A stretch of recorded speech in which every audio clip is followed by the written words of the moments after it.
To set your Samsung Galaxy S25 Ultra to read callers names aloud twice, open Phone app, tap More icon or the vertical dot icon at the top right, and then tap Setting, tap Answering and Ending calls. Next, tap Read callers names aloud, and then tap the gray on-off switch next to Read caller names twice until the switch turns green to turn it on. With this setting, now when you have incoming calls, your phone will read the caller's name aloud twice. Given to the function, you can enable this feature.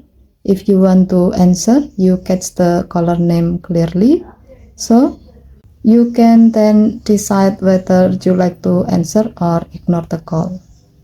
Okay, thank you for watching. Please have to like and subscribe. Have a nice day.